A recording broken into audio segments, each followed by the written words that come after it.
Bienvenue sur Maraîchage Technique. Aujourd'hui, on part à Carmaillat-Sulard, en Bretagne, visiter la ferme du GAEC du Ponguen. Installée sur 30 hectares, Erwan Rousseau nous montre ses différents itinéraires techniques en maraîchage. Son système repose sur l'élevage de vaches de race armoricaine qui lui fournit à la fois la fertilisation grâce au fumier et un sol vivant grâce au pâturage. Là, il y a eu un conduit à fêterie, 2 coups de bineuse et là, celle-là. 3 coups, on est au 4e passage. On aura un binage à la main histoire de parfaire et encore quoi. Avant pour la même surface, des fois on pouvait passer 4 heures par an, binage à la main. Aujourd'hui la corvée c'est de les planter. Aider de la lutte biologique, c'est véritablement la vigueur des cultures qui leur permet de résister aux maladies et aux ravageurs. L'élevage lui permet de se passer d'intrants et tient donc une place centrale grâce aux bénéfices qu'il apporte en termes de fertilisation et de protection des cultures. Et donc là où on gagne énormément maintenant c'est sur le binage avec les rotations. Donc à chaque fois là il y avait on met les vaches tout l'hiver à piétiner, à détruire la pâture. Donc elles vont chier le foin qui va rester, tout ça. On détruit assez tôt au printemps pour tuer tout ce qui est topin et tipul. Et après on cultive là-dessus sans aucun apport. La seule chose qu'il y a c'est un coup de merle tous les 4 ans, donc c'est des coquillages marins. Ça, c'est pour le pH, puisqu'on a énormément de plantes qui ont du mal à tenir avec les pH acides ici. C'est plutôt acide ici. Ouais, c'est du granit. Donc ça baisse. Et du coup, avec le merle, c'est bon. Voilà. Ça rehausse, on essaye de garder entre 6,3 et 6,5. Ça, c'est l'idéal. C'est bien. Ouais. Et sinon, on baisse. Et on a des sols un peu qui se bloquent. Et donc la rotation, c'est 1 an et demi, 2 ans de pâture. Et après 1 an et demi, 2 ans de légumes. Et après céréales ou repâture, suivant la nature du sol, suivant les dispos et tout ça, quoi. Et par exemple, là, comme il y a eu une invasion de topin, il y a eu un vol, là, celui-là va aller en moutarde brune cet hiver. Et va être défait pendant l'hiver, enfoui, la moutarde, pour lutter contre le topin. La carotte, on a eu de la chance parce que la carotte était tellement puissante en croissance par rapport à l'époque, de toute manière, elle est venue. Et on a bien vu, même les topins étaient dessus quand on a biné au tout-îlot à la main, on avait jusqu'à 10 topins par mauvaise herbe. J'ai jamais vu une telle quantité. Je pensais que mes carottes allaient mourir, mais elles étaient tellement fortes que tu vois bien, on a tiré des carottes tout à l'heure, il y a un rendement dingue, quoi. On a de la casse, il y a 1 sur 15 à jeter, quoi. Mais quand il y a du rendement, pour le peu de binage, ça va. Et en oignon, c'est pareil, il va falloir qu'on les tire et qu'on les ramasse assez vite pour pas qu'ils soient abîmés, parce que le topin arrive à venir par le sol les grignoter une fois qu'ils sont matures. Même quand c'est quand c'est fini, quoi. Ouais, c'est-à-dire qu'il va venir ici grignoter au pied et il va abîmer. Bon, ça c'est encore d'autres maladies, mais donc du coup, il est encore capable de venir les abîmer. Et c'est souvent ce qui est marrant, c'est que le topin arrive sur des cultures qui sont pas trop poussantes ou alors qui sont arrivées à maturité. Sur patates, on voit moins de dégâts quand elles sont en croissance folle et c'est une fois mûres qu'elles commencent à les attaquer. Mais là, il y en a pas. Le topin est plus au milieu. Et l'avantage d'avoir des vaches et d'avoir des cultures poussantes, c'est que malgré le topin, il a réussi à prendre le dessus. Puisque quand tu as des cultures qui poussent pas vite, le topin arrive à prendre le dessus. Là, il y a eu donc noctuelle, les pigeons tous les jours. Et là, je vois qu'il y a un peu de mouche encore. Et malgré ça, on va quand même récolter la moitié. Donc voilà, c'est pour ça que la vigueur, le fait d'avoir des vaches et des rotations, je suis assez content. J'ai démarré tout petit avec un autoculteur et quelques serres. Et donc, ce que j'ai remarqué, c'est que c'est bien la bio et les idées. C'est mieux de manger à sa faim et de travailler. Et d'avoir du confort. Aujourd'hui, avec le matériel qu'on a, on arrive à sortir un produit, un certain volume, par rapport à ce qu'on pollue, c'est terrible comment on est en bilan carbone. On avait fait une étude, par exemple, pour les vaches, je suis négatif. Pour les légumes, je suis négatif. C'est-à-dire que quand je vais avec mon camion au marché, je vais avec un camion plein. Donc même si le camion le Renault Master consomme, par rapport à ce que je vends, c'est ridicule. Et donc c'est pareil pour la production. Les 5 hectares de maraîchage, j'achète aucun engrais. On produit un sacré tonnage avec aucun intrant. À partir de là, si tu produis pas mal et que tu achètes pas grand chose, je veux bien ne pas être bon en calcul, mais en écologie, je vois pas comment on serait mauvais. Et donc le matériel, c'est pareil, quand on sort Donc tout a été calculé, j'expliquais tout à l'heure les dimensions, tout est en planche d'1m60 ou en 0,80, donc ça fait en double, ça fait 1m60. Les voies de tracteur et tous les bineuses sont calculés, donc quand je sors la bineuse, je vais faire toutes les parcelles qui peuvent être faites avec la même bineuse. Donc en 2 heures, je vais faire toute la totalité des binages et je vais être super efficace. Mais moi je pars sur 20 à 30% de perte. C'est ce que je fais. C'est pour ça que je pleure pas dès que j'ai un plant de chou qui commence à faner. Les carottes, quand j'ai vu qu'ici ça avait du mal à lever, tu vois bien, hein, on voit comment vers le haut la actuelle. Il y a beaucoup moins en bas. Et donc j'ai ressemé 10 platements de carottes en plus. C'est l'alliance mais la sélection là. C'est la semence achetée. Il y a un champ qui est mis en alliance sélection, donc en semence achetée, et je refais une fois à chaque fois sur Voilà. De semence. Voilà. On peut voir.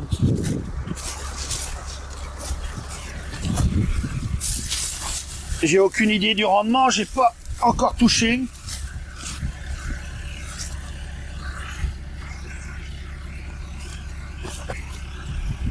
Donc tu vois là le gabarit. Et là on a donc la parcelle ici, c'est en 2e année de légumes. Donc 2e année de maraîchage, et là on a apporté 15 tonnes de compost de fumier de vache mûre quoi. Juste en 2e année. Donc voilà, tu vois le gabarit des patates. C'est pas exceptionnel. C'est très facile à vendre, et toi gestion du top 1, il n'y a aucune trace. C'est en patates et en plein de choses, en légumes, le top 1 est vraiment... c'est pour ça que la pâture ne dépasse pas les 2 ans. Parce que tu peux, d'un bénéfice, tu peux te retrouver avec un handicap. C'est pour ça que je suis anti-prairies permanentes. Les prairies permanentes et tous ces systèmes-là, aujourd'hui on veut nous faire croire que les agriculteurs doivent être les écolos de la planète. Les agriculteurs doivent stocker le carbone des 4x4 et de tous les gens qui vont en avion. On n'est pas là pour ça.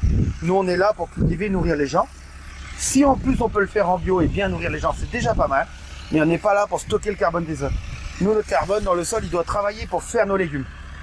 Le carbone qui est cramé ailleurs, c'est pas à nous de le compenser, de le mettre dans nos terres. Style méthaniseur et autres, c'est quelque chose qui tue la terre. Aujourd'hui, nous, notre terre, on a besoin qu'elle soit en vie pour nous nourrir sainement. Voilà. Et donc là, c'est de l'artichaut. Alors ici, l'artichaut, va être nettoyé pour redonner les prochaines, donc il va donner 3 fois quoi. Et je garde que 1/3 en 3 ans. Je replante tous les ans. Ça, c'est ceux qui ont été plantés au mois de mars, qui vont donner là maintenant, à mars-avril. Après, la 2e année, ils donnent en mai-juin. Ça vient d'être broyé. Et l'année prochaine, on espère qu'ils donnent en avril-mai. Et après, on les casse. C'est 3 cycles de production sur la même culture. Et la première année, on plante au printemps le plus tôt possible. Et donc, qui donne au plus tôt en mois d'août. Tu vois, cette année, c'est très tôt. L'année dernière, pareil. Et donc, il donne au plus tôt au mois d'août. Donc, souvent, c'est septembre-octobre. Après, il donne juin-juillet, voire juillet-août. Et après, il donne avril-mai, voire mai-juin. L'artichaut, c'est quelque chose de très sensible, qui est capable d'aller très vite, comme pas du tout. C'est un chardon. Il est très, très sensible et très capricieux. Donc, voilà. Là, les betteraves.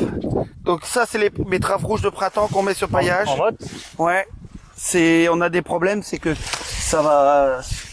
Souvent, ça ressemble plus à des betteraves à vache que... Tu vois. On en vend un petit peu et on cuit. Mais c'est pour avoir tout le panel. Et puis les légumes primeurs au printemps, c'est ça, en botte. Tout le temps. Ouais. Là, c'est la patate douce qui se fait envahir avec les courges. Ah, oui. Et après, les courges. Et on va aller voir les carottes. Les courges, on fait un binage à la bineuse à brosse, un binage à la main pour mettre à peu près propre, et après on laisse. Et elles envahissent. Je suis souvent embêté avec un excès de volume de feuilles, quoi. Mais tu vois, les fruits, il y en a, ça commence. C'est joli, une marée de courges. On fait de la galeuse d'Aisine, on aime bien. On fait patidou, on fait de la musquée de Provence, on fait de les croisements là, les nouvelles là, qui se conservent beaucoup. Donc après là, tu vois, ça c'est la série de carottes. Ça doit être semé fin juin. Donc là, il y a 10 plates-bandes. Et ça va être robinet bineuse précision demain. Et après, je peux plus rien faire. Donc il faut que je me construise une bineuse pour aller avec des doigts à droite pour le binage d'après. C'est, tu vois, le binage qui sont en train d'avoir les kénopodes là-bas, quoi. Parce que là-bas, si la carotte avait été puissante, c'était pas gênant. Mais sauf que comme il y a des manques, le kénopode est venu avec la flotte. Mais sinon, après, là, c'est le dernier binage va être fait et ça va aller jusqu'au bout tout seul, quoi. Et là-bas, t'as les betteraves rouges. Ça, c'est les betteraves rouges pour les clients l'hiver, quoi. Et là, pareil, il y a eu qu'un binage à la bineuse de précision. 0 travail à la main pour l'instant. Travail à la main, il y aura que la récolte.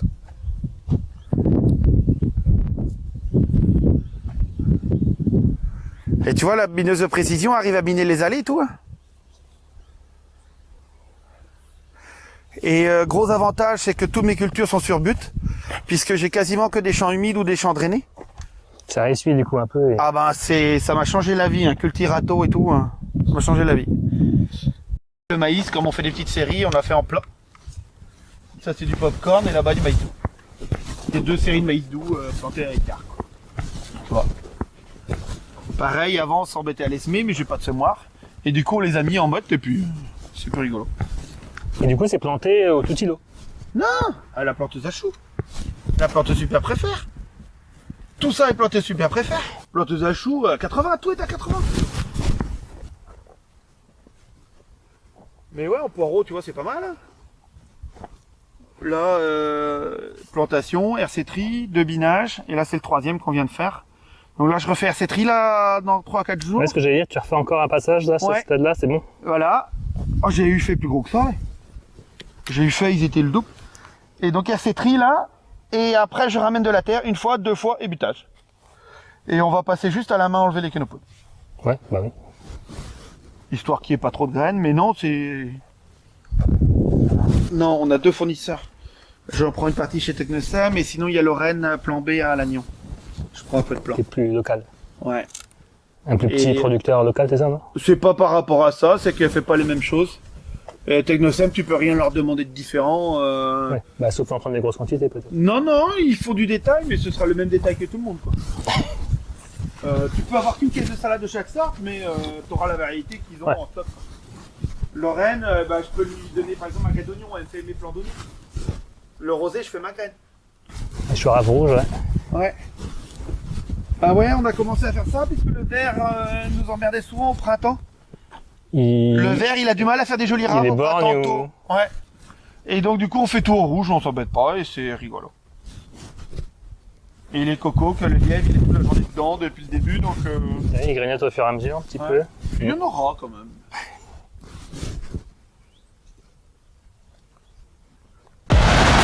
Sur Maraîchage Technique, tu verras comment les maraîchers travaillent, les trucs et astuces qui fonctionnent, les erreurs à éviter. Si tu aimes ce genre de contenu, les visites de fermes maraîchères, abonne-toi dès maintenant. Et sans plus attendre, on continue avec la deuxième partie de la vidéo.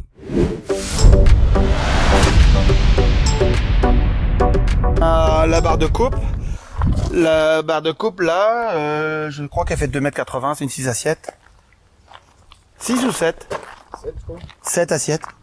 Ok. Et l'endaineuse et le roue-de-baleur qui est derrière qu'on verra tout à l'heure dans le hangar. Donc on est autonome au foin et l'enrubaneuse. J'ai une enrubaneuse aussi, qui est une enrubaneuse qui prend et qui pose. Et pourquoi autonome? C'est parce que avec l'emploi du temps, on peut faire quand on veut le foin de A à Z et les cultures. Et donc après, il y a le broyeur, il y a une arracheuse. Ça c'est le point faible. J'avais acheté ça à l'époque, j'avais pas trop les moyens. C'est une arracheuse, c'est une sous-marque. Et c'est vraiment de la merde. Arracheuse à patate, normalement, elle est censée être presque pouvoir faire carotte, panette, tout ça, mais le tapis n'est pas assez solide, n'est pas assez long et... Ça va pas. Ouais, puis c'est vraiment de la ferraille, c'est de la sous-marque. Et on voit bien la ferraille, les roulements. De toute façon, tu vas pas faire un chantier sans qu'il y ait un truc qui tombe en panne. Voilà, donc ça c'est la bineuse qui a un certain âge, mais ça fait l'affaire. Et la planteuse, on plante tout avec les socs super préfères traditionnels. On plante tout avec ça. Okay. Et l'avantage c'est que on plante tout à 80, tout avec la même planteuse. Et donc c'est tout le même quart de binage, le même et on plante sans cloche et tout ça, on fait tout à l'œil. Tout, voilà, il y a chou, tout ça, et c'est moi qui gère la vitesse en fonction des planteurs qu'il y a derrière. Et là, le cultirato. Ouais. Et donc, tous les buts sont faits avec. Il doit avoir une dizaine d'années maintenant. Je Ouais, c'est pense. du bon matériel, ça c'est costaud ça. Ouais. Ah ouais, même les disques, des fois, bah, on a de la terre à cailloux, on a de tout. Hein. Et ça va. Après, C'est la dérouleuse? c'était l'ancienne C'était dérouleuse. l'ancienne dérouleuse. Catastrophique. Pour se tirer les cheveux, c'était vraiment la dérouleuse du tonnerre. Surtout que j'ai des terres humides. Dans les mêmes champs, j'ai des endroits à cailloux, des endroits humides. Ouais. Et la terre lourde, donc tu peux être sûr qu'avec ça, tu vois, tous les éléments ont été tordus, tout a été Elle a fait son temps. ressoudé. Non, mais c'est vraiment qu'on a des terres difficiles et ah ben ça, c'est vraiment fragile. Là, comme l'effort est sur les socs à l'avant, c'est très dur à aller droit, c'est très dur le paillage. Donc voilà, ça, non, ça c'est la vieille, Du coup, celle-là, maintenant, elle attend le ferrailleur. Il y a une nouvelle dérouleuse? Donc on a acheté la Jolan. Et la Jolan, j'arrive à ne pas descendre du tracteur, je coupe et j'arrive à reprendre en marche et refaire qu'elle reprenne toute seule. Et il y a une vitesse avec ça, et le problème c'est que ces machines-là, soit t'es contre elles, soit t'es avec elles. Et donc faut vraiment bien régler entre ton troisième point, les roues, les disques et les socs à l'arrière. Et donc ça c'est le hangar des vaches. Ah, nickel. Hangar qui a 4 ans. Hangar qui a 4 ans, donc les vaches avec les veaux qui ont des soins sont rentrées tous les soirs et ressorties tous les matins. C'est pour que les vaches soient dociles, faire les inséminations, j'insémine moi-même. Et on insémine et on échographie et on suit la génétique en race ancienne, on essaye de faire attention. Et donc voilà, je veux sélectionner mes vaches aussi et avoir de belles vaches et c'est très long. Le cycle... Du coup, t'as deux activités. Une de maraîchage, production de légumes, et une deuxième d'éleveur. Ouais, mais pour moi, c'est la même. Pour moi, mon père a toujours fait les deux. On a toujours, dans la famille, on a toujours fait les deux. C'est que on peut pas, pour moi, on peut pas avoir de légumes sans avoir de vaches, ni de vaches sans avoir de culture ou de légumes. Ça va ensemble. Et donc, voilà. Et donc là, les vaches, on va aller voir le matériel derrière. On a même un petit rota pour le petit tracteur. Quand on va dans les serres faire du bricolage. Le combiné, le machin. On est autonome pour semer les céréales aussi. On a le combiné semoir. Sous-soleuse, puisque je te parlais de terre lourde. Elle paraît pas suivant comment tu la travailles. Mais c'est de la terre très lourde. Et elle se tasse. Ah ouais? Après, le roundballer. Lui, il a une place de choix à l'abri parce que c'est des engins un peu sensibles. Donc, on aime bien quand il fait beau que ça marche bien. Et la bineuse de précision, elle doit être là-bas. La vieille bétaillère, le remorque à fourrage. Le petit épandeur pour aller dans les serres. Ça, c'est bien ça. Ouais, ça c'est arrivé l'année dernière. La bineuse de précision Terratech. Et ben, t'as les disques qui coupent devant et les pas de doigts derrière et les deux éléments pour faire de chaque côté de la butte. Alors, c'est un engin un peu sensible, c'est chiant à utiliser parce que pour le guidage, par exemple là, il n'y a pas assez d'amplitude pour le guidage. Quand tu tournes et tout ça, t'as du mal à suivre le rang, mais en même temps, ça fait un tel boulot quand tu l'utilises bien, quoi. C'est vraiment du travail de précision. Avant, je faisais tout au pouce-pouce, donc je faisais 1,5 hectare au pouce-pouce. Et bon, du coup, comme j'ai acheté ça, c'est un collègue là qui était vendeur chez Masset qui m'a vendu le semoir Kuhn qui va avec. C'est pour ça que j'ai acheté la bineuse de précision. Et donc, c'est un semoir 3 rangs, il est tout neuf. Il a 2 ans maintenant. Que j'ai acheté neuf, un minière. Avant, tu te mets avec quoi? Pouce-pouce. J'étais au pouce-pouce et à la semoir de machin et je faisais autant que ce que t'as vu là. Et je suis passé à ça. Donc j'ai l'impression de devenir fonctionnaire. Et du coup, le semoir pneumatique? C'est chiant. Alors le semoir à pouce-pouce, j'allais biner. Donc chaque variété que tu changeais, tout ça, c'était d'une facilité. T'enlèves ton soc, tu remets. Et là, t'as tout à démonter, tout à calculer. Alors c'est chiant à l'utilisation, mais ça fait un tel boulot derrière que du coup, voilà. Mais j'ai du mal. Il faut savoir que moi j'ai démarré tout petit et j'ai grandi par échelon. Et donc à chaque fois, certains voient le progrès comme tout de suite que le bon côté. Et moi, je vois toujours le mauvais côté au départ. Et Tout matériel, il a des avantages, mais il a aussi des j'ai inconvénients. juste vu Tout qu'il ça. m'a coûté 17 000 euros, tu vois. Voilà. Moi, et celle-là, je sais plus, c'est quasiment autant. Moi, au départ, voilà, je vois que ça. Ça coûte cher, et puis après, on Il fait faut avec. voir le temps qu'on y gagne. Hein. Faut avoir du matériel adapté. Ouais, puis la précision, et puis le personnel. C'est que Clément, il est arrivé là que j'aurais dit d'aller tout semer à la main, tout au pouce-pouce à la main. C'était pas pareil que voilà. C'est plus agréable. Et pourquoi les autres corps de métier auraient gagné autant en confort et nous on devrait rester quand tu écoutes certains là, ils aiment bien aller chez les vrais bio quand c'est avec le vieux tracteur voir le cheval et la houe. Et pour eux ça c'est les vrais bio. Et eux sont avec la belle voiture électrique tout confort, la voiture tout confort et la maison tout confort. Et toi tu devrais être resté à l'âge de pierre pour leur faire des bons légumes quoi. Et non, on a le droit aussi au progrès comme les autres. On fait les binages d'artichauts avec. Mais elle est en fin de vie, hein, elle a beaucoup souffert. Elle a été à la Cuma pendant des années, donc Ok. voilà. Et moi je m'en sers avec juste un élément pour faire les binages de rattrapage. T'as vu les artichauts tout à l'heure. Mais bon, pour la surface que j'ai, je peux pas me permettre d'acheter une machine neuve, quoi. Ah oui, la cétrie. Ah ça, c'est génial. Et puis tu peux la régler, celle-là. Ouais. Ah ouais, c'est Sur la pomme de pareil. terre, surtout. Pareil quand je l'avais acheté. Quand j'avais vu ça, le prix pour le tout petit truc. Et j'ai pris une en 1m60, pareil, toujours pareil, l'histoire de diamètre. Donc du coup, j'ai pris une petite RC-Tri. Donc des fois, je vais même avec le sang chevaux avec, j'ai l'air ridicule, mais l'avantage, c'est que je plante tout en 2 rangs. Tout en 1m60, donc du coup, je peux biner et avoir des demi-rangs, arrêter là où je suis arrivé avec telle variété ou telle autre. Je peux tout faire avec. Et en poireaux, en plein de choses, en patates. J'ai des patates géniales depuis, quoi, en binage. Et donc à chaque fois, et les ressorts et tout ça, on voit vraiment la différence. Mon père avait la grosse, tu sais, avec les blocs, ça se réglait par bloc la tension des dents. La tension se réglait par bloc, Ouais. et là, avec c'est le par dent. système par dent. Chaque dent est tendue avec son ressort, et on voit bien que c'est différent pour le travail. Et ça, c'est du feu de Dieu. C'est Grégoire Agré qui fait ça. Ouais. Et je la trouvais très chère, pareil au départ, je voyais que ça. Et finalement, maintenant, quand je Allez, l'attache merci. avec le sourire, tu bines, c'est un jeu d'enfant. Et je Ouais. l'attache sur le petit Renault, là, dans les bouts, partout, les manœuvres. Je fais les artichauts avec, je fais les patates, je fais les choux, les poireaux. L'ail, tu fais de l'ail? J'ai pas vu que t'avais de Ouais, l'ail. mais là, c'est sous paillage biodégradable. Aussi, ouais. Et ici, c'est catastrophique, là. Il y a, moi, terre froide, tardive. L'ail, échalote, oignon, tout est sur plastique biodégradable. Ok. Ouais. Et ça ira pas justement avec la RC-Tri? On a de la terre, il faut que je mette sur but, moi, toutes ces cultures-là. Parce que si c'est noyé, je perds tout. J'ai cette contrainte avec toutes mes zones humides. Sur mes 50 hectares, j'ai déjà 20 de marais. Et sur les 30 qui restent, il y a 15 de drainés. Donc, je joue pas trop avec ça. Comme quoi il faut adapter vraiment J'ai ses fait- outils et ses méthodes, ses techniques. Voilà. J'ai perdu du navet de la betterave rouge au mois d'août avec l'eau. Noyé. Donc c'est pas parce que je fais mes pratiques culturales font que ça a l'air joli que il n'y a pas des risques.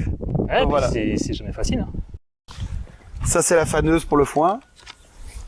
Et la bineuse modifiée, ça c'est moi qui ai fait avec Terratech. Alors c'est un assemblage. Ah, t'as rajouté quoi comme élément? Ah bah C'est des éléments super préfères et la bineuse de brosse. D'accord, ce que tu me disais tout à l'heure. Voilà, c'est dommage qu'elle soit là, mais et donc celle-là on s'en sert pour tous les paillages.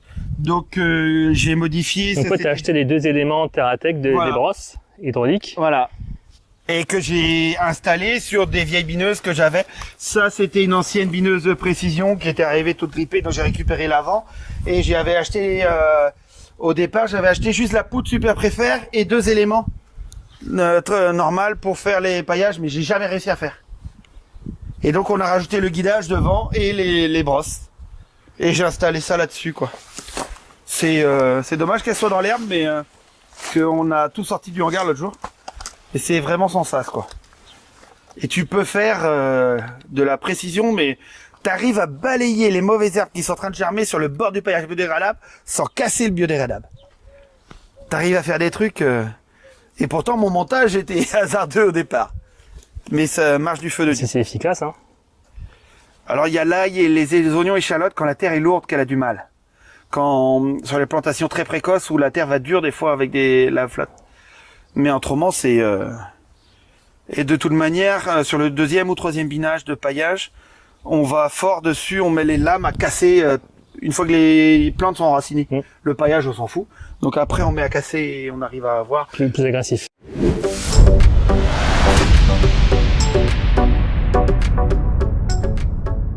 Et donc ça, c'est les serres. Et là, on est en train de finir les cultures. Il y avait haricots à droite et melon à gauche. Et de fameux raisins. Ouais, là, les aubergines, c'est pas fameux. Ici, on manque de température. Tu prends pas du greffé? Non. Sauf que moi, Technosem m'a livré une fois du greffé de tout. Aubergines, poivrons, tomates. Ils étaient contaminés au milieu. Ils ont jamais voulu me les rembourser ou me les changer. Du coup, Ouais, sauf que j'y reviens. Donc je regreffe moi-même.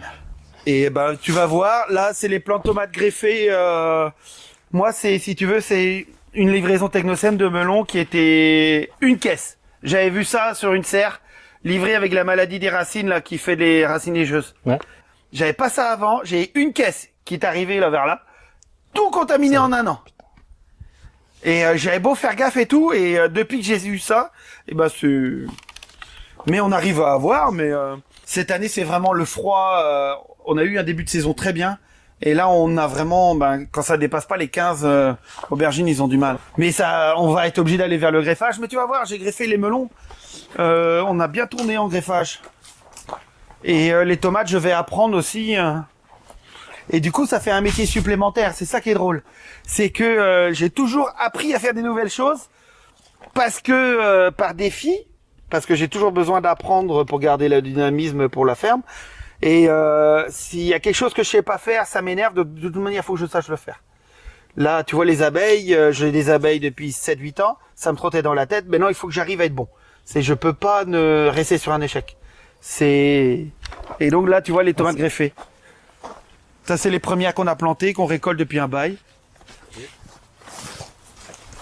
C'est toujours les premières tomates qu'on se fait bouffer, c'est celles qu'on attend le plus. Donc, en début de saison, c'est ça. Et donc là, la fumure, c'est fumier de vache et lithotam. Complément avec, quoi. Donc c'est que ça, que fumier de vache. Et je trouve que c'est pas moche. Toujours pareil, c'est paillage intégral. Et pourquoi? Pas de binage, pas de main-d'œuvre et économie en fumure et économie en eau. On te dit que c'est pas écologique. Mais quand tu as un paillage intégral, tu n'as finalement que 40 cm de plus de plastique au milieu. Mais tu n'as pas une personne à venir biner tous les 5 minutes. Donc qui ne vient pas en bagnole et tout le bordel. On gagne vachement. Et en eau et en potasse et en plein d'éléments minéraux, du coup les racines vont bien partout. Alors que souvent quand tu mets en paillage juste sur le rang, et du coup le paillage fait que les racines, la terre est trop sèche et après les racines n'arrivent pas à bien prospecter dans toute la serre. Et ça, on voit la différence. Et la terre se réchauffe plus vite au printemps aussi. Ouais. Voilà. Et donc cette année on a mis des greffés. Voilà. Alors tomates j'avais déjà eu fait avant, mais comme j'avais eu un problème avec Technosem, j'avais arrêté. Et là on a repris cette année parce que la maladie des racines, et on voit c'est multiplié par 2. Parce que là faut savoir que c'est en arrosage on est très limite. On a récolté au 10 juin les premières. On travaille la terre, donc souvent c'est les cultures longues, on fait un sous-solage. On met d'abord le fumier avec le petit épandeur que tu as vu là-bas. Et donc c'est un petit épandeur de fumier souvent par serre. On met un lithotam par-dessus, toujours pour compenser pour le pH et pour avoir du calcium assimilable, pour ne pas avoir de cul noir et tout ce genre de choses. Et donc c'est juste fumier, lithotam. Et après on plante en mars, semaine 11 celle-là. Et là on a fait engreffer cette année et après c'est tutorage et gourmandage et suivi. Pareil en chauffage, on tourne avec, on a juste un petit chauffage au cas où au gasoil. Parce que du coup pareil, on est anti-chauffage. Les bios sont anti-chauffage, mais du coup si tu produis que du 14 juillet 15 août des tomates, et donc tu peux avoir des plans à chaud, tu fais tout, et du coup tu passes pour un rigolo. Tes clients ils ont été achetés à droite à gauche, et en plus ta saison elle est hyper courte. Et finalement, donc j'ai cramé ici, donc on a mis le chauffage au fioul en juste en hors-gel, donc on mettait à 6 degrés ou 7 degrés. Et donc grâce à ça, tu peux dormir la nuit. Et j'ai dû cramer 100 litres pour les 2 serres de gasoil. Et en gain de rendement, mais c'est pharaonique par rapport à ce que ça m'a coûté. C'est toujours pareil, c'est vrai que certains sont contre, mais en même temps, j'ai réussi à sauver ma culture et ça va être interdit le chauffage au fioul dans les cultures sous abri. Et donc on commence la culture de tomates au 10 juin et on finit aux premières gelées. Les premières récoltes, 10 juin, c'est ça? Ouais, première récolte 10 juin, on est tôt et du coup ça nous fait une saison qui est assez longue et qui est agréable et à des périodes, on arrive au 10 juin avec une période où on n'a pas grand chose en légumes quoi. Donc voilà. On peut aller voir les poivrons, on peut aller voir le reste. Et donc là c'est tomates bouture. Donc on fait toujours une série tardive. Et c'est juste des boutures qu'on prend quand on égommande les premières tomates. Et on les repique. Là-bas, quand on égommande les premières tomates, on les met dans des petits godetteros. Donc et on les repique 2 semaines après. C'est bien ça. Et ça prend comme du chien, non? La preuve, voilà. Et donc, on fait ça tous les ans en tomates Sindel. On fait une série en bouture. Pour avoir les plus tardives qui vont tenir, tu vois, elles vont... Donc, tout en Sindel, là. Ouais. Et attends, il y a les tomates anciennes après. Il y a 10 serres. Hein. Tout ça, c'est moi qui ai greffé. Et d'ailleurs, on voit, il y a une courge qui est repoussée là. Et là, il y a eu plantation et 0 arrosage. C'est-à-dire que la culture est allée d'un bout à l'autre, un trempage avant plantation, on a arrosé avant de planter et depuis, on n'a rien touché. Non mais t'aurais vu, j'ai pris des photos il y a 15 jours avant qu'on commence la récolte, il y avait ça de feuilles. Là, il y a une belle production de melon, là. Ouais. Alors... Donc avec ton propre greffage, du coup. Voilà. Et le souci, c'est que je trouve que le melon greffé a moins de goût que l'autre. Ça, Je pense que c'est le greffage qui fait... Trop de vigueur. Ouais. Et ben, tu vois, et là tu vois mon greffage, là on voit qu'il y a une courge qui a, tu vois, donc on a fait 2 solutions de greffage. On a fait le greffage où tu coupes le cotylédon de travers, le cœur et cotylédon, et on a fait un autre greffage où tu coupes le cœur à l'intérieur des 2 cotylédons pour mettre le melon. Ouais. On a fait les 2 séries. Et mais donc tu vois de temps en temps il y a, mon greffage est pas mal. Hein. Carrément. Et sauf que là il y a une courge qui est repartie quoi. Et le greffage, ça c'est assez long. À faire. Ouais, j'ai fait mes tables chauffantes sur tabalu là, avec les nappes et tout. Ouais. On a mis ça en place, on a fait le semis. L'année dernière, on avait déjà greffé tomates et melons. Et du coup, comme faut les mettre à l'abri de la lumière, au chaud au départ. Et j'avais pitié, j'avais trouvé qu'ils avaient jauni un peu. Alors j'avais sorti les plants pour qu'ils prennent de la lumière. Un jour, il faisait bien chaud. J'ai perdu 80% des plants. Et là, cette année, on a fait une serre dans la serre avec eau, nappe chauffante, arrosage et thermostat. Et donc là, je vais mettre ça en place bien pour l'année prochaine. Et ça vaut le coup. Hein. Tu fais un peu à l'étouffer, du coup, c'est ça? Tu mets... Eh ben, faut garder l'hygrométrie au maximum. Et pas trop de lumière directe. Donc, on a mis 4 couches de P17, de filet P17, et la tape avec le terreau et le nappe de chauffante dans le terreau mouillé. Et donc, Et là, en travail, ça allait. C'est le greffage qui est long, mais après, en travail, ça allait. Et en résultat, c'est pas mal. On doit être à 70 ou 75% de réussite, sans avoir rien désinfecté, sans rien, pour l'instant. On demande à améliorer. Mon défaut, c'est que je fais toutes mes cultures et tout mon planning dans la tête, au feeling. Tout ce que tu vois je fais ça depuis tellement longtemps. Je fais tout au feeling. C'est-à-dire que je vais aller semer telle chose, telle date. C'est pas que je sais pas pourquoi, mais si je calcule rien. Et mon défaut, c'est de pas calculer assez. C'est l'expérience, quoi. Après, là, c'est les tomates anciennes et les tomates cerises. Cocktail aussi. Et cocktail. Donc ça, c'est des plants francs. Tu vois, en plan franc, c'est pas nul non plus. Hein. Pareil, on parlait du goût avec le greffage. Ouais. Sur la Sindel, on arrive à garder du goût malgré le greffage. Tu laisses bien mûrir sur le pied, elle tient la peau. Sur tomates anciennes, je trouve qu'on a plein de fausses tomates anciennes hybrides sur du plan greffé. Ça n'a plus aucun goût. Et donc du coup, ça nous a fait de la mauvaise pub. Quoi. On voit comme ça a changé. Là, il y avait les premiers cancans, la première série, les poivrons. Voilà. Alors, on voit bien que la taille est super suivie. On a planté, c'est déjà pas mal. Ils sont vigoureux aussi, hein. Ouais, et on a eu du puceron et de l'araignée rouge, mais donc on met de la lutte bio. Et non greffé. Hein. Et en taille, pareil, le poivron. Donc on a mis les piquets, on a trouvé ça comme solution. On a essayé les grillages, on a essayé de les tutorer, on a essayé plein de choses. Et nous, on met ces piquets là de clôture, là, les piquets acacia, et un intervalle avec ceux-là, les petits. Et on met une ficelle, on passe, met de la ficelle, et on fait un conce comme ça, et on les attache comme ça. Et c'est le plus rapide et ça tient pas mal par rapport au poids. Et là, c'est ce qu'on a trouvé de mieux. Alors, on était un peu tard à mettre les deuxièmes fils, mais c'est... Voilà. Et donc là, il y a les piments, on a du violet, du jaune, du rouge, et piment d'Espelette. Et un peu d'araignée rouge. Ils sont gros, ils sont vigoureux, ils sont beaux, quoi. Le fumier de vache. Je ne mettrai jamais de fumier de poule dans mes serres. Le fumier de poule, c'est un fumier qui est, si tu veux, pour faire l'équivalent du fumier de vache en fumure, pour faire l'équivalent de la vie que tu donnes avec un fumier de vache, il faudrait mélanger du fumier de cheval, du fumier de poule, du fumier de mouton, du fumier de chèvre. Tous les autres fumiers mélangés, et encore, ils vaudront pas la vie que tu as dans un fumier de vache. Un fumier de vache est équilibre et t'apporte les bactéries et la vie microbienne du sol que tu as besoin. Un fumier de poule, il t'apporte des déséquilibres. À chaque fois que j'ai eu complété avec un fumier à base de fumier de poule, un compost à base de fumier de poule dans mes serres, j'ai eu des problèmes de pucerons, j'ai eu des problèmes de maladies.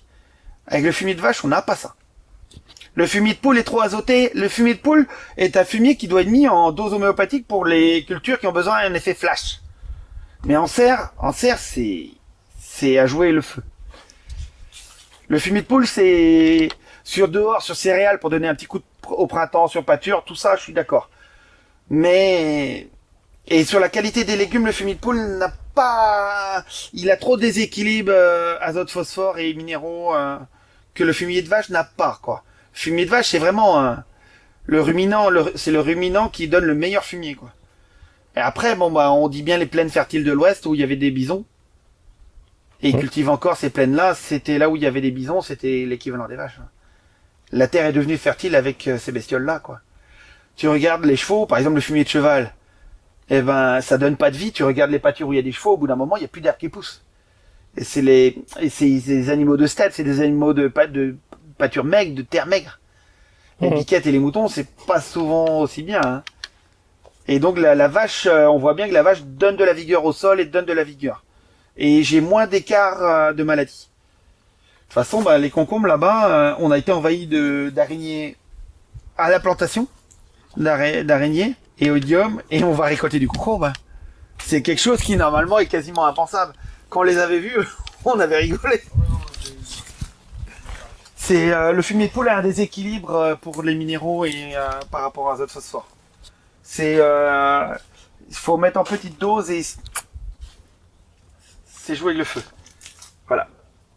La preuve en est, on fait rien de plus que les autres maraîchers. Les serres sont cultivées, on a 3 à 4 cultures par an.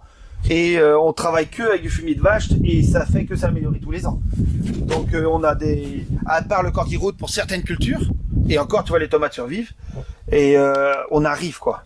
C'est en melon qu'on est le plus compliqué en corky-root. C'est-à-dire que le melon il est magnifique. Il se couvre de melon et le plant meurt au niveau de la maturité. Et donc là c'est immangeable. Oui. Mais sinon on arrive même à avoir du melon même avec ça quoi. Donc là on a les bébés concombres. Ouais ça c'est les derniers. Là c'est les marquettes morts et marquettes. Pas d'hybride. Non, bah les derniers non, on s'amuse à mettre une variété normale. Ouais. À cette période-là on n'a plus du tout le même enjeu. Et ça c'est un melon qui est fini et tu vois qu'il recommence. Il a fait une deuxième pousse. Ouais, ça c'est de l'Edgar. Et on a fini de récolter et il recommence à faire des petits melons. Tu vois, il y a... ça revient, tu vois. Regarde. Alors, je sais pas si on aura la patience de récolter, mais... Tout dépend des cultures à côté quand on va les changer. Voilà. Et après, bah, il y a encore une autre série de tomates anciennes en face. Concombre, haricots. Haricots verts, on fait que en serre. Ouais, les primeurs, je fais pour avoir des beaux plants et après je fais soit en semi-direct, soit en plant. Et donc là on a concombre, celui-là c'est un hybride court et après un hybride long. Et c'est eux qui ont été ravagés avec les... Ils ont été ravagés avec les araignées rouges Ouais, d'accord. Et ils sont revenus. Et c'est magique. Bah, j'ai mis de la lutte. Et je croyais vraiment qu'ils allaient mourir. Mais ils sont revenus, ils sont courageux. Et tu vois, bah, le Haramon concomblon. Et il revient. Et il va donner. Pareil, genre que tu mets pas de rod, tu descends pas. Quand ça arrive en haut, ça arrive en haut. Mais c'est toujours un rapport gain-main-d'œuvre. Et donc là, au bout d'un moment, là on a le palissage, tout ça. Cette année, on a fait un peu plus parce que il faisait mauvais, donc j'ai pas envoyé les gars ni mes enfants sous la pluie. Et sinon, au bout d'un moment, on laisse courir. Je cherche pas à faire des saisons très longues. Je cherche pas que c'est pas du concombre greffé, hein, c'est du plan franc. Donc c'est du plan qui me coûte pas cher. Et je préfère replanter une série après. Et quand il y a plus de concombre, il y a plus de concombre. Nous, j'ai une formation d'agriculteur d'abord de légumier avant d'être maraîcher. Mon père était légumier et vache. On livrait à la coopérative avant. Hein. Donc j'ai cette formation-là. J'ai pas commencé maraîcher. Et j'ai commencé à livrer des choux à la coop. Hein. Au départ, et livrer des patates et des tomates, quoi. Ah ouais. Ou du moins j'ai essayé. Et du coup, le concombre, quand il donne, c'est bien, et quand il s'arrête, de toute façon, on en a marre. Donc les haricots, c'est pareil. Là, ça c'est la dernière série là qui arrive en fleurs. Et on hésitait la semaine dernière à en replanter d'autres. Ou la semaine avant. Et après, on s'est dit non, on sera bien content d'avoir une période de creux en haricots avant de démarrer les salades et les épinards et tout ça. Parce après, l'hiver, on fait salade, cresson, épinards. On a une vingtaine de sortes dans les serres encore. Mâche, Mizuna, fenouil, et le mesclin. Tous les sortes de salades. Épinards, j'ai déjà dit. Chou rave, navet, tout ça. Donc on a déjà du choix après. Donc là, finalement, on préfère garder nos serres libres. On a pris un peu d'avance. Et on va faire un peu de faux semis, un peu de nettoyage et puis... Et puis on va prendre le temps de tout retirer. Ouais. Comme ça, c'est facile. Oui, ça oui. Ah, mais c'est tout facile. Pour arracher ça, je mets à peu près 6-7 minutes par rang. Ouais. Par plate-bande. Mais comment? Donc du coup, je démarre mon rang. Je mets ma fourche à une hauteur suivant la culture et le poids de la culture. Je mets ma fourche en avant et je rentre dans le bout et je pète tout et j'y vais. Et donc tous les fils cassent. La méthode bourrin, quoi. Ouais. Ok. J'ai fait 16 ans de rugby. Hein. Et donc du coup là, tout ça pète. Et donc à la fin, sur la benne, là j'ai fait un petit tracteur les haricots l'autre jour. Tu recules avec la benne dans les haricots et tu ressors avec le tas sur la benne. Et on le bouge. Je peux te montrer? Ça fait un tas au bout. Et on fait pareil les tomates, on fait pareil. Depuis que j'ai trouvé cette méthode bourrin, et puis t'es plus en train de te gratter. T'as toujours les poussières, les machins, la santé, quoi. Et on fait, je te dis, quelques minutes par rang. Il faut faire juste attention à l'arrosage quand il pendouille ou à arracher les trucs, mais on gagne un temps fou. Tu peux aller te montrer? Avec les T-tape aussi, maintenant, c'est plus Ouais. facile. Et on a mis tout anti-tape aussi. Comme ça, l'arrosage ne croche plus au sol. Parce qu'en fin de saison, quand t'as tout arraché, Là, on maintenant, on met une journée à là, je vais me faire une bande de ferraille avec des crochets sur le bas de la benne. Donc ça me fera l'équivalent de la fourche à fumier que j'avais sur le New Holland. Donc quand je vais reculer, ça va s'emmêler dedans. Et ça va accrocher, et les ficelles biodégradables, elles vont toutes lâcher. Et après, on repasse avec le tracteur, enlever les nœuds, c'est tout. Et c'est... je vais te montrer ce que ça donne sur les haricots. Parce que là, on a laissé. Et pareil, pour récupérer le filet plastique, je le récupère intégralement, mais d'une facilité pareil aussi déconcertante. Donc là, je suis rentré dans mes rangs de haricots, et ça s'est tout emmêlé sur la benne pour arriver là-bas. Et après, il n'y a plus qu'à enlever le paillage et ramasser le petit tape. Le T-tape, un grain de temps aussi pour... Ouais, avant on était tout en capillaire, et avec le problème de fer, c'était plus la peine. Et tu vois, il reste quelques racines, mais...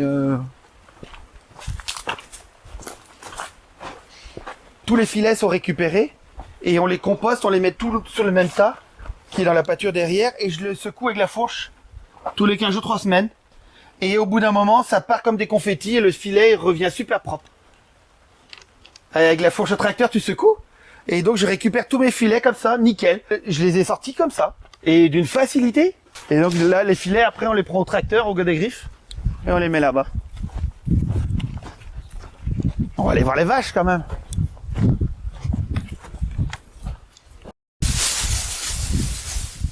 Tu vois, on le récupère comme ça. Et dans un an là, bah, je suis pas pressé non plus. Mais dans un an, tout va être tombé. Les ficelles, c'est tout du biodégradable. Donc tout ce qui est bâche au sol est ramassé, balayé. Tout mis propre en big bag pour ramener à la COP. Et ces filets aussi là, pareil. Il se met à pleuvoir là. Ouais, bah on est en Bretagne. Et donc ici, ce sont des prés. On est toujours sur des prés. Et bah là, il y a mes radis noirs, navets, les premières séries.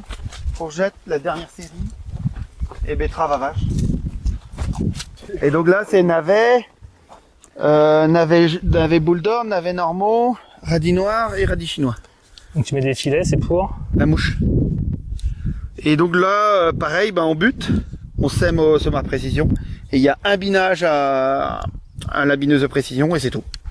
Et depuis, maintenant c'est couvert, on attend la récolte. Et tu vois, en propreté, ça va tenir. Hein. Ouais. Et là, les courgettes, elles ont pas aimé le froid. Elles ont du mal. C'est les dernières. Ici, on plante les dernières début juillet. Dehors. Pareil, certains font en serre, en tardif. Ouais.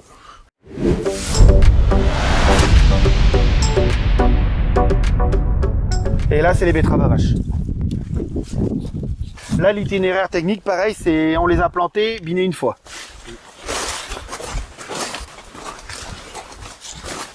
Et il n'y a pas de... Tu vois, elles sont déjà... tu vois, elles sont déjà en taille. En taille, pareil, c'est toujours une histoire de temps et de main d'œuvre. Par rapport au travail, on fait une pépinière. Et ça va aller énorme pour la fin de l'année. Parce qu'on est que début août, hein. Mi-août. Et donc ça, j'ai mis, c'est pour engraisser les bœufs l'hiver. On m'avait dit que l'armoricaine était super rustique, tout ça. Mais pour bien nourrir, ça fait un peu de vitamines et un peu pour aller avec le foin de marais. Mon foin de marais que je fais est assez pauvre. Et j'ai vraiment du mal l'hiver. Et pour les bestioles à viande, je préférais les finir un peu avec de la betterave. Et par rapport, je te parlais des prairies permanentes et de tout ça. Du coup, ça fait une rotation qui s'allonge encore. Ça fait une culture nouvelle et puis c'est pour ça que j'ai mis des céréales cette année. J'ai mis 3 hectares et demi. J'hésitais l'autre jour, je réfléchissais à du blé noir et faire des cultures, voilà. Parce que la pâture c'est joli, la pâture qui a 20 ans c'est joli, mais si tu mets une patate derrière et que tout est troué avec les topins, c'est pas joli. Ce que tu me disais tout à l'heure. Voilà. Ouais. Non plus j'ai biné ça une fois. Non, excuse-moi, il y a eu un coup d'acétrie d'abord et un binage. Un coup de hercétrie, un binage. Et on fait les betteraves à vache, on fait comme les légumes, on les plante. Parce que l'avantage, c'est que en propreté, c'est en rendement, c'est terrible. Planter comme les choux. Et un semis qui irait plus vite, il faut le garder propre en bio. Et donc un semis, une parcelle comme ça, abinée à la main, ça peut être 2-3 semaines. Alors que là, tu sèmes, même si tu as une pépinière un peu sale, tu prends que les plants qui sont bons, et tu les plantes, et t'as pas abiné à la main dans les...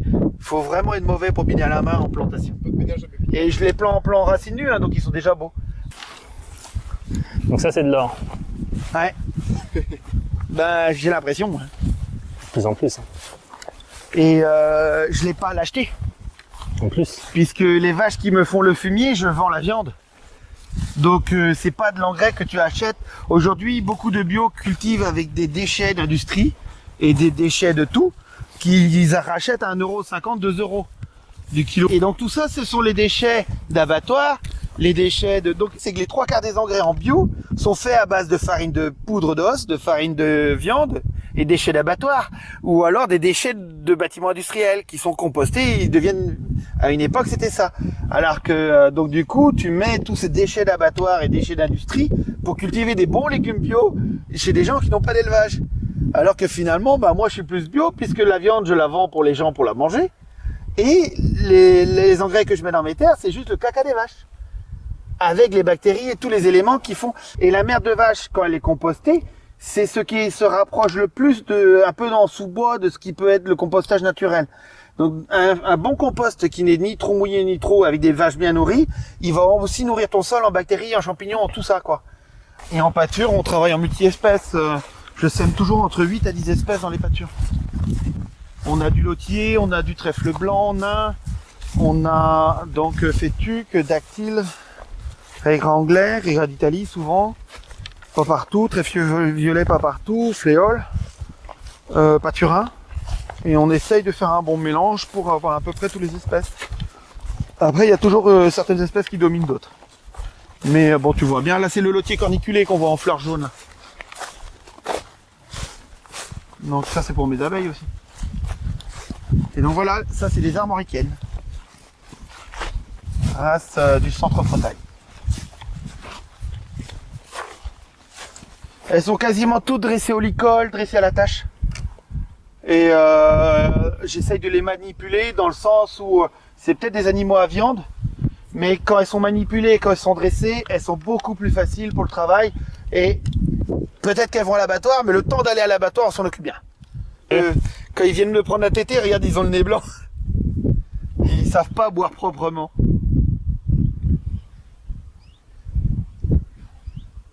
Ben, les bretonnes pinot noires sont plus vives. Je vais petit à petit les transformer en armoricaines en absorption.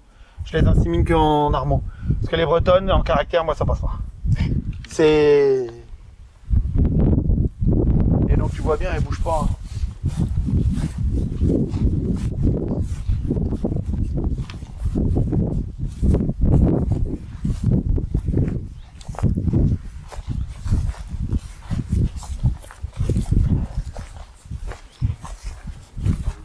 Tu vois le caractère.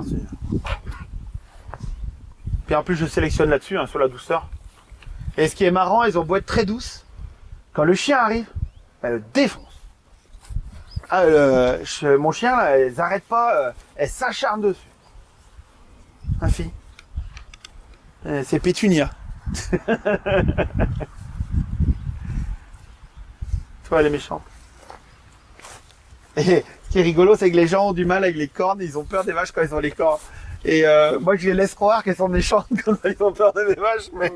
Et donc l'armoricaine, la robe dominante, c'est rouge, avec des nuances de taches blanches, quoi. Donc il y en a, ça c'est le maximum qu'il y a dans la race. Ah, apparemment, historiquement, il y avait même jusqu'à du trait blanc. Et son père, celle-là, c'est un taureau de réserve génétique. Pas de réserve, lui, non, un taureau de d'IA qui est de 1959. Donc c'est-à-dire que elle est née il y a 5 ans et d'une paillette qui est congelée depuis 1959 dans l'azote liquide. C'est hallucinant, la race a été sauvée grâce à ces paillettes qui ont été oubliées dans les cuves d'azote liquide. C'est pareil, la vache qui est là-bas, pareil, c'est 1959 ou 60 le père. C'est des taureaux qui ont été prélevés dans ces années-là. Et l'azote c'est resté dans l'azote depuis et on insémine et ça marche encore. Là, typiquement, on a une vache, son grand-père c'est Rex et son père c'est Bambou. Typiquement, son père et son grand-père sont nés dans les années 60, même avant. S'ils ont été prévenus en 59, c'est qu'ils sont nés avant. Donc on a gardé, là il n'y a pas eu de trafic qui a été fait dessus. On n'a pas les meilleurs taureaux de l'époque peut-être, mais génétiquement on est sur des vaches qui ont été moins modifiées pour arriver à maintenant, quoi. On est sur des races normalement qui ont gardé plus les critères d'époque, quoi. Et c'est vrai que bon il faut les soigner bien, mais si tu les soignes bien, normalement t'as pas beaucoup de frais vétaux, t'as pas beaucoup de... C'est pas des vaches qui sont poussées, qui sont... Elles sont de l'époque de nos grands-parents quand elles étaient dans l'étable et elles tenaient à peu près le coup, quoi. Normalement, si le veto arrête de venir chez moi, dans 10 ans, j'aurai encore des vaches. Elles sont capables de tenir. J'aurai de la casse, c'est pas magique, hein. Mais dans le temps, il y en avait aussi, hein. Oui. Mais ce que j'adore, c'est leur calme, quoi, leur gentillesse. Pour travailler avec, ça va, quoi. Et dans les origines, il y a du shorthorn dedans, anglais, qui est assez docile comme dans la normande. Et maintenant, ils ont le Durham, quoi. Et c'est ça qui fait l'engraissement facile, c'est des animaux qui engraissent assez facilement. Et aujourd'hui, à une époque, on voulait plus de gras. Sauf que on s'est rendu compte que le goût de la viande était dans le gras, donc maintenant on en redemande. Donc finalement, c'est des vaches qui ont été à la mode, qui sont perdues la mode et qui reviennent à la mode. Il me reste la trappe à finir et l'escalador. Donc fait une remorque brigand et j'ai fait mon poulailler dedans. Et là, tu récoltes les œufs, là, c'est ça? Ouais. Donc j'ai les œufs ici. En pleine saison, donc on est un peu à la bourre. Donc les œufs c'est ici, c'est la fabrication artisanale. Et l'intérieur est automatique. Il y a les panneaux solaires pour les batteries. Ah, j'avais gardé les vieilles de l'année dernière en plus, catastrophique. Ça je ferai plus jamais. J'avais gardé et continue à pondre. Mais alors des œufs déformés, des œufs trop gros, des œufs nuls, des œufs mous, des œufs... Et donc j'ai de la braise noire, donc j'ai 2 braises blanches, mais sinon ça c'est de la gauloise noire. Là c'est mélangé maintenant parce que j'ai fini la période de repos. Et donc je sélectionne là-dessus.